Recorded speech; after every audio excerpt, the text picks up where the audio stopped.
Hello, I'm Chen, now a PhD candidate in the Department of English Language and Literature at Yangtze University, specializing in digital humanity and film studies. I hope you enjoy my presentation on Northeast Chinese online films. Northeast China, or Dongbei in Chinese, has provided a fertile ground for cinematic production since the founding of New China in 1949. The term Northeast Chinese film refers to the films, televisions, dramas, or other visual presentations that imply the cultural, social, historical, or economic context of the Northeast Chinese region. In recent years, there are two most salient rounds of films and televisions concerning Northeast China. One is epic drama in expensive settings, spanning from a significant period of time. An instance of this run is The Lifelong Journey, which features the ordinary life from the 1960s to 2020s. The other is suspension drama with black humor, represented by the newly premiered online TV drama The Long Siren, which tells the story of a murder case that remains open for nearly 20 years. Upon careful examination of the time period in both rounds, it becomes evident that filmmakers tend to look back into the Northeast Chinese region around the 1990s, when it was going to lose its position as the key industrial base of the country.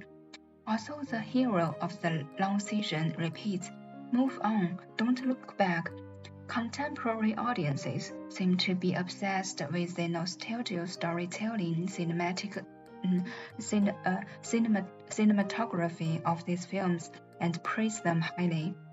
Therefore, to unveil the secret of the success of Northeast films, this presentation focuses on a well-received online drama, Good Guy, Good Luck, also named Once Upon a Time in Northeast China, Win Honor, which is typical in Northeast storytelling and is set in the 1990s. It revolves around a security guard working in a factory who is eager to win honor but involved in a series of events accidentally, no matter how bizarre it may sound. After closely watching the drama, it is found that the brilliance of the Northeast film lies in its ability to integrate the affect of characters in the film production with the emotion of the audience in the film consumption. Western interest in emotion can trace back to at least as far as Aristotle, when he defines the emotion as those things through which, by undergoing change, people come to differ in their arguments and which are accompanied by pain and pleasure, for example, anger, pity, fear, and other such things and their opposites. Some scholars consider emotion and affect to be interchangeable with each other. Focusing on the delusion, the following part aims to distinguish between the two. According to Spinoza, thinking capacity of the mind aligns with its openness to external ideas, while the acting ability of the body aligns with its responsiveness to other physical entities. As people's ability to be influenced or affected increases, so does their capacity for an effective action.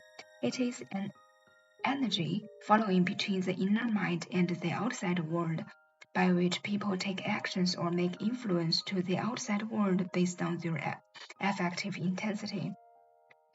Different from the correspondence between the mind and the body, also between the power to act and the power to be affected in affect theory. The existence of emotion is premised by the cognitions of human brains and presented in the form of bodily feelings. According to notion by Noel Correll, this emotional state can take objects and be directed, can have intentionality because the cognitive states that are necessary constituents of the overall emotional states possesses intentionality. In this paper, the specific question to ponder over regarding the issue of Northeast China drama should be: how the characters in Good Guy, Good Luck are engaged in the continuous effects that contribute to the attrition in their daily life.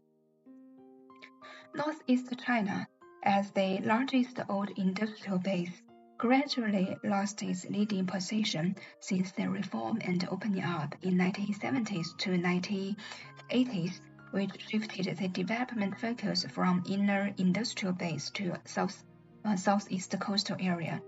In the era of post-industrial and industrial transformation, its development lags far behind the coastal areas.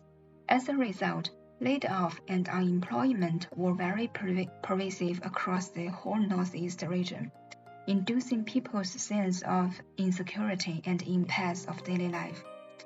One salient example in Good Guy, Good Luck is Da Yu, who in his 20s has been hanging around for years with no job. His sister therefore asked for the protagonist Shang Quanliang to find a stable job for Da Yu in a thermos factory. Shang, disrespected by his colleagues and facing the risk of being fired in the factories, considers to find a job in the police station so as to let Da Yu take over his position in the factory. Likewise, as the society is pervaded with depressive atmosphere, all other characters in Good Guy, Good Luck are engaged in some kind of plight and struggle to get rid of the current dilemma by attaching to certain false optimism. Meanwhile, since Shang is eager to enter the police station, he projects the image of a policeman onto himself, creating a false present moment of intersubjectivity in which, nonetheless, a performance of address can take place. At the beginning, he takes pride in being a security guard in the factory, since his position shares some similarities with policemen. The goal of both is to secure the safety of the public. So when he hears that the little brother of a factory worker is bullied by other higher grade students, he volunteers to give them some lessons, but end up with broken figures and being humiliated by those students who are much younger than him. Also, when he confronts bullies, he picks out his work card of the thermos factory as commanding as a real policeman by seriously claiming that I am a security guard of the thermos factory. However, being weak in strength and old in age, he is disqualified as a security guard, let alone as a policeman. He takes out his work card in the same way as in previous scenes and threatens the Tiger brothers and said, if you go on like this, I will enforce the law. But in reality, he is able to execute his power only because the gangster accidentally become injured.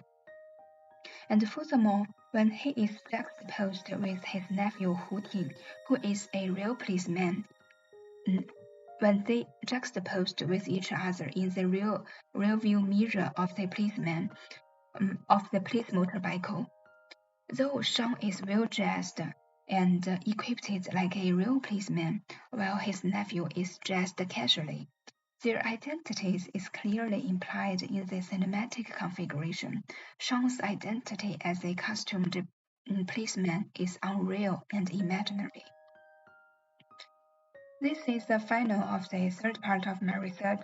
For more about Chinese Northeast online drama, please refer to my recent journal paper, Narratives and Spectatorships of the Northeast Chinese Online Drama, Affect and Emotion in Asia Film Studies.